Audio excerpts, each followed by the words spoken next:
Economia e Mercado, com Juliana Rosa.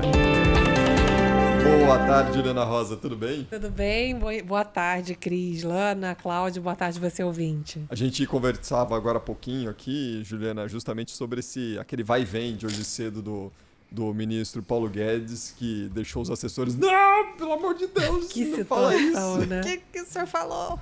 Deu confusão isso daí no mercado? O mercado sempre fica atento a cada vírgula que o governo fala, que as autoridades falam. Isso aí ele tá falando agora sem parar também agora, o Paulo Guedes. O problema é que é isso, um errozinho, né, causa um alvoroço, claro, né? Ele falou mais cedo que errou, né? Uhum. Que na hora, eu até estava assistindo ao vivo, porque a gente estava transmitindo no Band News TV, o evento onde estava o presidente Bolsonaro, uma daquelas ações dos 1000 dias de governo. Uhum. E aí eu até anotei lá certinho, ele tinha falado assim, né, a frase, né, que cada um ia contribuir, né? O Tarcísio vai contribuir com tanto, né? E aí o ministro da Cidadania, o João Roma, vai estender o auxílio emergencial. Na hora a gente falou, caramba, né? Vai estender, então tá certo, né? E claro que o mau humor aumentou, porque a discussão nesse momento é que, depois foi desmentido, né? Ele confundiu auxílio emergencial com auxílio Brasil, que é o substituto do Bolsa Família.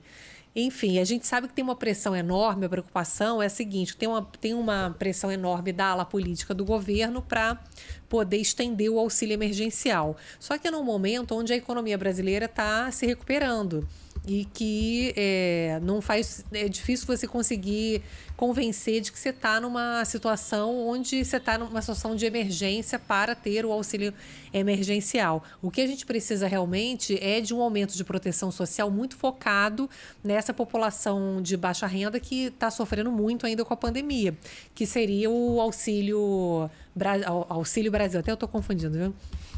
Que é o Bolsa Família turbinado, né? Que é como o mercado chama mais. Então, você incluir mais gente no Bolsa Família, sair de 14 milhões e meio de famílias para 17 milhões e aumentar o benefício de R$190 para algo em torno de 300. Então, a ideia é essa, que custaria em torno de 20 bilhões e o negócio é que eles não têm dinheiro, né? Então, eles estão tentando um puxadinho. Porque para conseguir o Bolsa Família desse jeito, eles têm que aprovar a reforma do imposto de renda, porque é com dinheiro de tributação de lucros e dividendos que eles vão bancar o Bolsa Família. Daí chegou hoje o presidente do Senado, o Rodrigo Pacheco, e falou assim, olha, eu acho que vocês estão comemorando antes da hora. Até ele deu essa declaração dizendo que o governo não deveria contar com essa reforma para aumentar o Bolsa Família. Então, você vê que o negócio está meio empacado ali no Senado, né? Uhum. Então, qual que é a ideia agora? Que o governo estenda o auxílio emergencial e depois aumente o Bolsa Família menos, com o que sobrar da ideia lá dos precatórios. Só que a ideia dos precatórios também não está certa ainda, né? Ninguém sabe quanto que ele vai conseguir tirar da regra do teto, quanto que vai sobrar ali no orçamento. No final do dia é o seguinte, o próprio presidente do Banco Central está aqui hoje falando que ninguém tem resposta sobre o que vai acontecer com as contas públicas. A gente sabe que não vai acontecer uma coisa boa no sentido de ajudar os pobres de uma forma responsável. Os políticos abrindo mão daquelas verbas para fazer obras que não são necessárias, já teria 20 bilhões com aquelas chamadas emendas do relator, que não são obrigatórias, mas que os caras não querem abrir mão em ano eleitoral, principalmente que dizem que as emendas podem ser ainda maiores, né? Então, a preocupação é que nem na nossa casa, a gente tem que gastar o dinheiro naquilo que é importante. Então, tem que aumentar a proteção social, mas você tem que fazer as escolhas cortando em outros lugares. A gente sabe que tem um monte de regalia, né? Agora o judiciário está tentando barrar o avanço da reforma administrativa, a parte que impede aqueles penduricários, auxílio terno, auxílio não sei o quê, não sei quantas férias, né? E todo mundo quer proteger o seu. O Congresso quer proteger o seu, o Judiciário quer proteger o seu. No final das contas, quem paga a conta é o mais pobre, porque quando você olha para um país que não tem responsabilidade com as contas públicas, não consegue fazer escolhas de modo a impedir o crescimento da dívida, ele passa a ser um cliente, digamos assim, para quem vai emprestar, para quem vai investir, mais duvidoso. E aí cobra juro mais alto para financiar a dívida do Brasil, e a nossa moeda perde valor.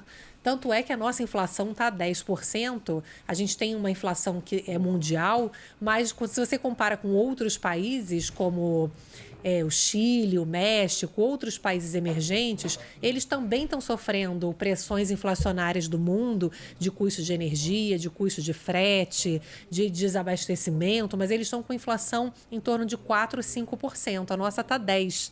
Então, aqui no Brasil, a gente precisa, nesse momento, ter responsabilidade política para, no momento onde o ambiente internacional já está muito inflacionário, a gente tentar fazer aqui o nosso dever de casa para não colocar mais lenha nessa fogueira de dólar, de inflação. E quanto mais inflação a gente tem, mais o juro sobe, menos a economia cresce. Então, a gente precisa, nesse momento, fazer com que a economia cresça mais, gere mais emprego, e não fazer medidas populistas para dizer que está ajudando, quando, no final das contas, você está jogando o crescimento para baixo. E o que as pessoas mais precisam nesse momento é emprego, né?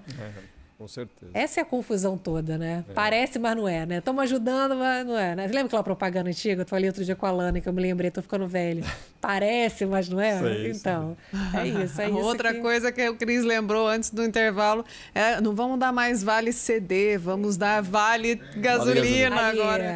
Vale Botijão, CD, desenterrou. Quem dá vale CD, Não né? tem, né? Ninguém Deve ter uns compra 30 CD anos, mais, né? Cris. Ei, denunciando a idade Ninguém mais escuta aqui. CD, né? Tudo bem, vamos em frente. Eu vou me retrair Melhore, aqui. melhore. Tá tudo bem. Vamos em frente. Ju, bom fim de semana pra você. Bom Até fim de segunda. semana a todos.